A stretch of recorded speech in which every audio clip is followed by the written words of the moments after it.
संसद का शीतकालीन सत्र आज भी सुरक्षा चूक के मामले को लेकर हंगामे के आसार हैं। प्रधानमंत्री और गृह मंत्री के बयान की मांग को लेकर विपक्ष कर सकता है हंगामा। संसद में रणनीति को लेकर इंडिया गठबंधन के नेताओं की आज बैठक। कांग्रेस नेता अधीर रंजन चौधरी की लोकसभा अध्यक्ष को चिट्ठी, कहा सदन में व्यवस्था बहाल करने के लिए हो उचित कार्रवाई। संसद में सुरक्षा चूक को सीपीआईएम नेता सीताराम येचुरी ने बताया बहुत बड़ी सुरक्षा चूक, कहा इससे जुड़े सवालों का हम मांग रहे हैं जवाब, लेकिन सरकार अपनी चूक मानने से तैयार नहीं। एनसीपी नेता सुप्रिया सुले ने सुरक्षा चूक को बताया दुर्भाग्यपूर्ण। सांसदों और लोकसभा स्टाफ की तारीफ की, कहा सभी सांसद एक साथ आ गए थे। शिवसेना उद्धव गुट की सांसद प्रियंका चतुर्वेदी ने कहा सुरक्षा चूक पर पीएम और गृह मंत्री बोलने को तैयार नहीं, बीजेपी सांसदों को भी मांगना चाहिए जवाब। पश्चिम बंगाल की मुख्यमंत्री ममता बनर्जी का बयान, मामले की उन्हें करने दीजिए जांच, विपक्ष पहले ही उठा चुका है मुद्दा, सवाल करने वाले टीएमसी और दूसरी पार्टियों को नेताओं को कर दिया गया निलंबित। संसद के कैंडल स्मोक मामले के आरोपी सागर के परिवार से भी पूछताछ। दिल्ली पुलिस ने लखनऊ पहुंचकर सवाल किए, सागर की लगातार परिजनों से कराई जा रही है बात।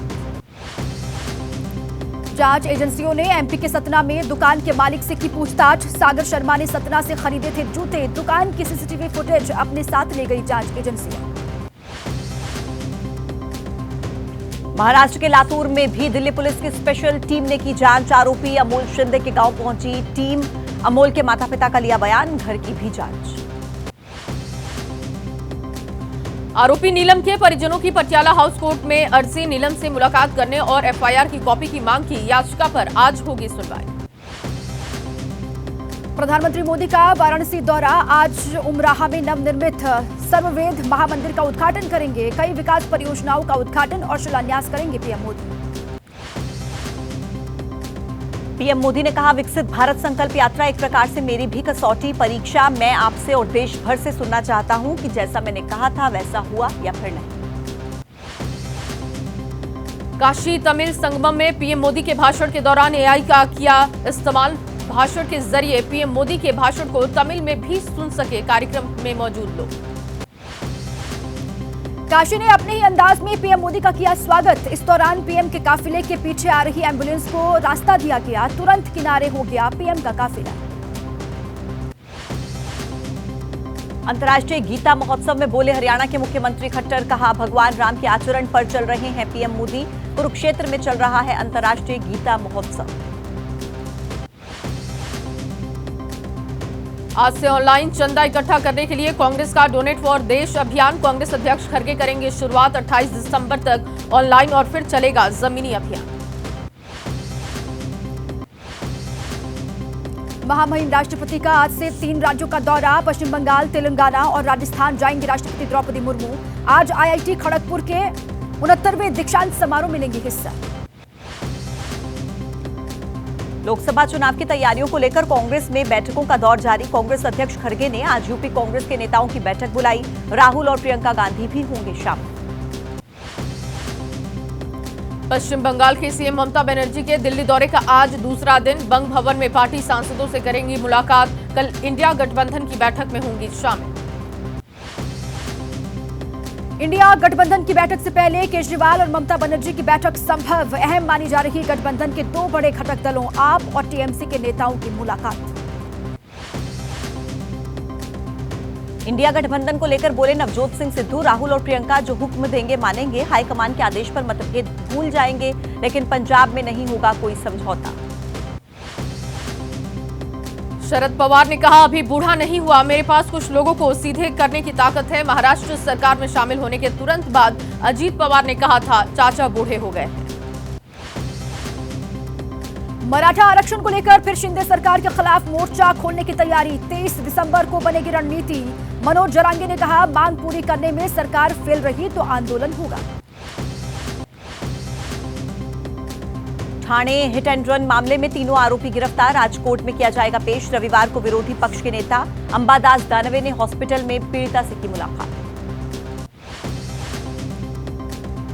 शिवसेना उद्धव गुट ने कहा विधानसभा में उठाया जाएगा प्रिया सिंह का मामला, अंबादास दानवे ने लगाए आरोप, मामला बेहद ही गंभीर, पुलिस ने ठीक से अपना काम नहीं किया। एनसीपी ने हाई लेवल जांच की मांग की। सांसद सुप्रिया सुले ने कहा, मामला बहुत ही दुर्भाग्यपूर्ण है, मामले की उच्च स्तरीय जांच होनी चाहिए। Thane hit and run case, DCP Amar Singh Jadhav ने एबीपी न्यूज से कहा, पीड़िता के बयान के आधार पर हो रही है जांच के दायरे में है कई टेक्निकल चीजें। एक देश एक चुनाव के विचार पर मंथन। आज पूर्व राष्ट्रपति रामनाथ कोविंद के नेतृत्व में गठित उच्च स्तरीय समिति की बैठक है। हो सकती है अब तक की हुई प्रगति की समीक्षा। मध्य प्रदेश, छत्तीसगढ़ और राजस्थान में मंत्रिमंडल गठन की कवायद। नड्डा और शाह से मिले 3 राज्यों के सीएम और नेता। राजनाथ सिंह से भी हुई मुलाकात। राजस्थान में बनाए जा सकते हैं कुल 30 मंत्री। सीएम और 2 डेप्यूटी सीएम के बाद 27 मंत्री और ले सकते हैं शपथ। केंद्रीय नेतृत्व युवा और अनुभवी विधायकों को देगा तरजीह। एमपी के डेप्यूटी सीएम राजेंद्र शुक्ला ने विपक्ष पर किया पलटवार। कहा, दिल्ली में कई मुद्दों पर हुआ विचार, विपक्ष को कहने दीजिए, उन्हीं का होगा नुकसान। छत्तीसगढ़ के डेप्यूटी सीएम अरुण साव ने एक्स पर लिखा, बुलडोजर तो चलेगा, जिहादी अपराधी छत्तीसगढ़ छोड़कर चले जाएं। ये तुष्टीकरण और अपराध संरक्षण वाली पंजाब पार्टी की सरकार नहीं है। छत्तीसगढ़ के पूर्व मुख्यमंत्री रमन सिंह ने विधानसभा में अध्यक्ष पद के लिए किया नामांकन। पूर्व मुख्यमंत्री भूपेश बघेल ने कहा, रमन सिंह जी निर्विरोध चुने जाएंगे, दी बधाई। एमपी कांग्रेस के नवनियुक्त अध्यक्ष जीतू पटवारी ने कहा, लोकसभा चुनाव में पार्टी के अच्छे प्रदर्शन की चुनौती, कांग्रेस की विचारधारा सब तक पहुंचाना है जरूरी। नीतीश सरकार को बीजेपी ने बताया पूरी तरीके से फेल। बिहार बीजेपी अध्यक्ष सम्राट चौधरी ने कहा, नीतीश जी के राज में बालू, दारू और जमीन माफिया का बोलबाला है। बिहार के बेगूसराय में बोले केंद्रीय मंत्री गिरिराज सिंह, हिंदू हलाल नहीं बल्कि झटके का मांस खाएं। गिरिराज ने नीतीश की थी हलाल वाले उत्पादों पर रोक लगाने की मांग। पीडीपी नेता महबूबा मुफ्ती का बयान। कुपवाड़ा में कहा, सुप्रीम कोर्ट के फैसले से हम उम्मीद नहीं खोएंगे, अनुच्छेद 370 को लेकर अपनी लड़ाई जारी रखेंगे। दिल्ली विधानसभा के सत्र का आज दूसरा दिन है। पेश होगा good and services amendment bill. BJP की केजरीवाल सरकार के कई मुद्दों पर घेरने की रणनीति। आज से मध्य प्रदेश की 16वीं विधानसभा का पहला सत्र। नवनिर्वाचित विधायक लेंगे शपथ। 4 दिन चलने वाले विधानसभा सत्र का 21 दिसंबर को होगा समापन। झारखंड विधानसभा का शीतकालीन सत्र। आज फिर हंगामे के पूरे आसार। सत्तारूढ़ गठबंधन ने कहा, हम सदन में विपक्ष के सभी सवालों का जवाब देने के लिए पूरी तरीके से तैयार। आज दूरसंचार विधेयक 2023 को लोकसभा में पेश कर सकती है सरकार। सूत्रों के हवाले से खबर। 138 साल पुराने भारतीय टेलीग्राफ अधिनियम की लेगा जगह। केरल में कोविड का सब वेरिएंट मिलने पर ओडिशा में भी बढ़ी निगरानी। लोगों को किया जा रहा जागरूक। संदिग्ध मरीज मिलने पर जांच के निर्देश।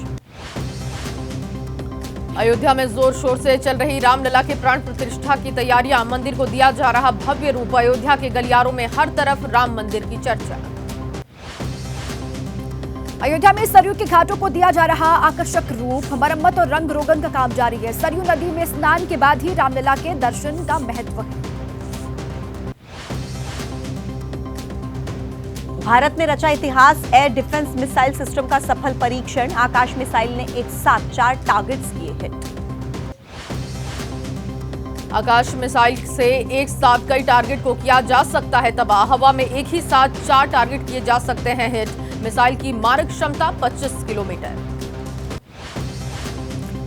आत्मनिर्भर भारत की दिशा में बड़ा कदम। वायुसेना की मेंटेनेंस कमांड की 7 BRD यूनिट ने तैयार किया एयर डिफेंस सिस्टम। हवा में ही दुश्मन की मिसाइलों को तबाह करने में सक्षम।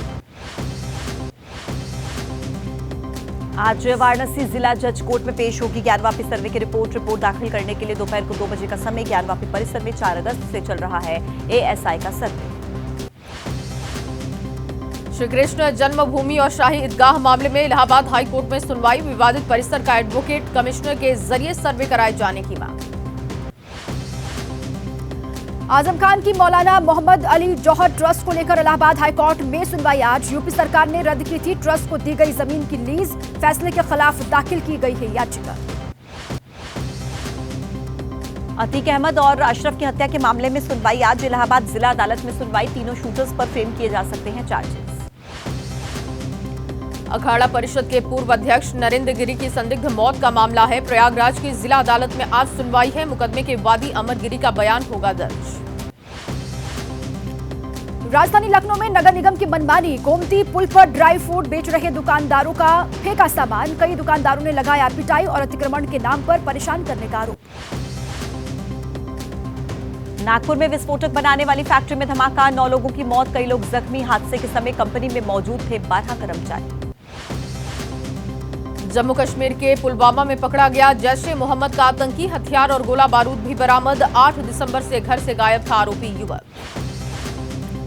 नागपुर की फैक्ट्री में धमाका, विस्फोट के बाद लोगों ने किया हंगामा। हादसे से गुस्साई लोगों ने किया प्रदर्शन, पुलिस के समझाने पर शांत हुए लोग। बिहार के गोपालगंज में पुजारी की हत्या का मामला गरमाया। विधान परिषद के नेता प्रतिपक्ष हरीश सहनी ने की पीड़ित परिवार से मुलाकात, कानून व्यवस्था पर उठाए सवाल। आरएसएस नेता इंद्रेश कुमार ने पुजारी की हत्या पर बिहार सरकार को दी है नसीहत। कहा, मामले पर राजनीति न करके राज्य में विश्वास और सुरक्षा स्थापित करे सरकार।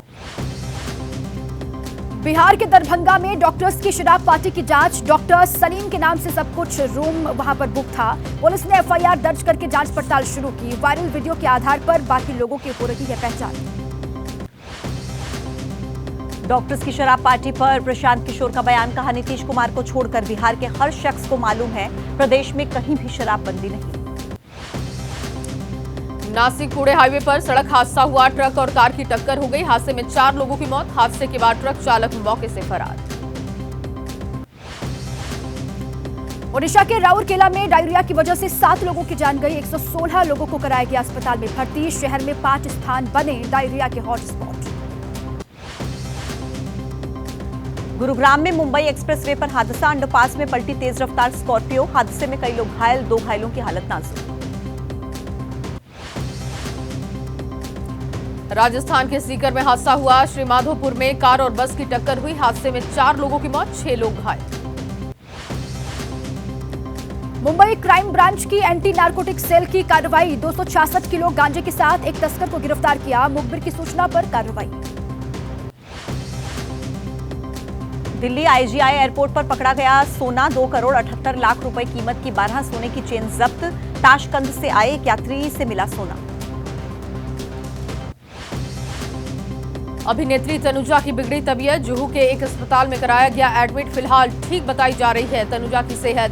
फैंस कर रहे हैं जल्द स्वस्थ होने की कामना। तमिलनाडु में भारी बरसात की वजह से शहर में आई बाढ़। राज्य के दक्षिणी जिले बाढ़ से प्रभावित हैं। सड़कों पर पानी भर जाने से आवाजाही में लोगों को परेशानी। तमिलनाडु के दक्षिणी जिलों में घरों के अंदर घुसा बाढ़ का पानी। घर के अंदर रखा सारा सामान हुआ खराब, छतों पर रहने को मजबूर हुए लोग। तमिलनाडु के नीलगिरी में भारी बारिश के बाद आई धुंध, शहर में छा गया घना कोहरा। तापमान गिरने से शीतलहर की मार झेल रहे हैं लोग। भारी बारिश की वजह से चेन्नई के समंदर में उठ रही लहरें, मरीन बीच किनारे पर उठी ऊंची ऊंची लहरें, लोगों को अलर्ट रहने के लिए कहा गया है। कन्याकुमारी में भारी बारिश की वजह से तालाब बन गया शहर। रिहायशी इलाकों में पानी भर जाने से जनजीवन प्रभावित, सड़कों पर जलभराव से आवाजाही से हुई दिक्कत। तमिलनाडु के कई हिस्सों में आज भी बारिश के अलर्ट हैं। दक्षिणी तमिलनाडु में कई स्थानों पर भारी बारिश की चेतावनी। संवेदनशील इलाकों में एनडीआरएफ की टीमें तैनात। तमिलनाडु के नेल्लई में भारी बरसात की वजह से उफान पर आई नदियां। बरसाती नदियों में पानी का जलस्तर बढ़ने से डरावना मंजर हुआ। पहाड़ों से बह रहे झरने। नेल्लई में बारिश की वजह से आई बाढ़। एक ही दिन में 30 सेंटीमीटर बारिश की गई दर्ज। पिछले 150 साल के अंदर सबसे ज्यादा बारिश। तमिलनाडु के कई इलाकों में बाढ़ से मचा हाहाकार। सड़क पर पानी भर जाने से फंसे राहगीरों के वाहनों से बाहर निकलकर सुरक्षित जगहों पर पहुंचे लोग। तमिलनाडु के कई जिलों में बारिश की वजह से बिगड़े हालात। आज कई जिलों में स्कूलों की छुट्टी तो निजी संस्थान, बैंक और वित्तीय संस्थानों में छुट्टी की घोषणा। तमिलनाडु में भारी बारिश को लेकर हुई मीटिंग। राज्य की मौजूदा हालात पर स्टेट इमरजेंसी से जुड़े अधिकारियों ने बैठक की। प्रभावित इलाकों में फौरन राहत पहुंचाने के निर्देश जारी। जम्मू कश्मीर के ऊंचाई वाले इलाकों में गिरने लगी है बर्फ। पुंछ में बर्फबारी की वजह से कई रोड बाधित, लोगों को आवाजाही में हो रही है दिक्कत। दिल्ली एनसीआर में भी लगातार गिर रहा है पारा। शीतलहर चलने से रैन बसेरों में शरण ले रहे हैं लोग। अस्पताल, बस स्टैंड और रेलवे स्टेशन के पास बने रैन बसेरे पूरी तरीके से फुल। जम्मू कश्मीर में मुगल रोड पर जम गई कई फीट बर्फ। जेसीबी की मदद से सड़क से हटाई जा रही बर्फ। आवाजाही के लिए अहम मार्ग होने की वजह से दिक्कत बढ़ी। जम्मू कश्मीर के गुलमर्ग में बर्फबारी बनी मुसीबत। बारामूला में राहत बचाव टीम ने 61 सैलानियों का रेस्क्यू किया। बर्फबारी की वजह से फंस गए थे पर्यटक। करगिल में तापमान गिरने से जमने लगा है पानी। पानी की पाइपलाइनों में पानी जमने से पेयजल का संकट हो गया है। हैंडपंपों में भी जमने लगा है पानी। करगिल में लगातार गिर रहा पारा। जरूरी कामों के लिए घरों से बाहर निकल रहे लोग। सर्दी दूर करने के लिए लिया जा रहा अलाव और हीटर का सहारा। गुलमर्ग में बर्फबारी की खबर के बाद जुटने लगे सैलानी। बर्फबारी का लुत्फ उठाने के लिए देश भर से पहुंच रहे पर्यटक। पर्यटन से जुड़े कारोबारियों के खिल उठे हैं चेहरे।